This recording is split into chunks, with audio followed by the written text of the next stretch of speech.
Good morning. I'm Brian Reagan. This is Tyler Kelly. and we welcome you to Mornings with Brian and Tyler. Today we continue our study of wealth and prosperity and blessing, and we are looking at the account of Joseph in Genesis 41, 1 through 13. Then it came to pass at the end of 2 full years that Pharaoh had a dream, and behold, he stood by the river. Suddenly there came out of the water 7 cows, fine looking and fat, and they fed in the meadow. Then behold, 7 other cows came up and after them out of the river, ugly and gaunt, and stood by the other cows on the bank of the river. And the ugly and gaunt cows ate up the 7 fine looking and fat cows. So Pharaoh awoke. He slept and dreamed a second time, and suddenly 7 heads of grain came up on one stalk, plump and good. Then behold, 7 thin heads, blighted by the east wind, sprang up after them. And the 7 thin heads devoured the 7 plump and full heads. So Pharaoh awoke, and indeed it was a dream. Now it came to pass in the morning that his spirit was troubled, and he sent and called for all the magicians of Egypt and all its wise men. And Pharaoh told them his dreams, but there was none who could interpret them for Pharaoh. And the chief butler spoke to Pharaoh, saying, I remember my faults this day. When Pharaoh was angry with the servants, and put me in custody in the house of the captain of the guard, both me and the chief baker, we each had a dream in one night, he and I. Each of us dreamed according to the interpretation of his own dream. Now there was a young Hebrew man with us there, a servant of the captain of the guard, and we told him, and he interpreted our dreams for us. Each man he interpreted according to his own dream. And it came to pass, just as he interpreted for us, so it happened. He restored me to my office, and he hanged him. All right. So, this just kind of brings us up to speed without going through everything in the life of Joseph. Joseph will give Pharaoh the interpretation, but throughout Joseph's life, we continually read the Lord was with him, or the Lord blessed him. And this one will be no different.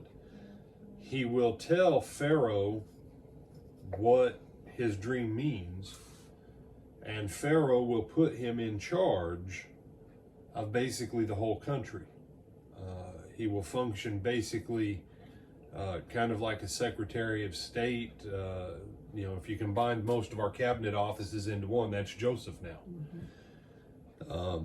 To the point that Pharaoh says, the only way that I'll be greater than you is because of my designation and title. You'll have, well, if you say it, it's the same as if I say it. When you read a story like Joseph's, because you know where the end is, it's easy to miss the details. Joseph started out, and we can talk about whatever issues with him and his brother and his dad and favorites and all that's fundamentally irrelevant. The simple fact was that Joseph was trained initially by his father Jacob, that Jacob trusted Joseph to know the business of the entire family, to be capable to manage it.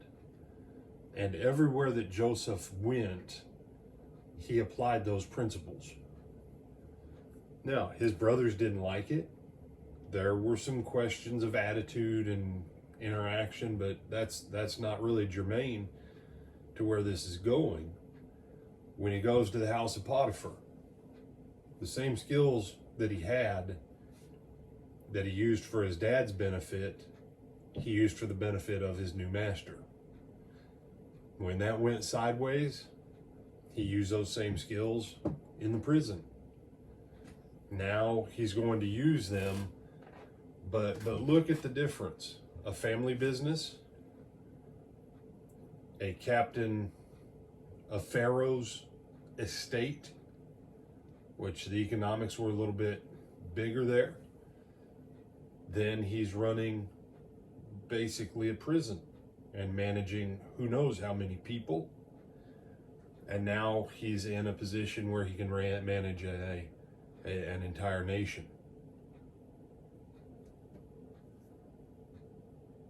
The Lord can open up all kinds of blessings, but if you don't start where you're at with what you have right now today to manage what you do have well, the Lord can't promote you.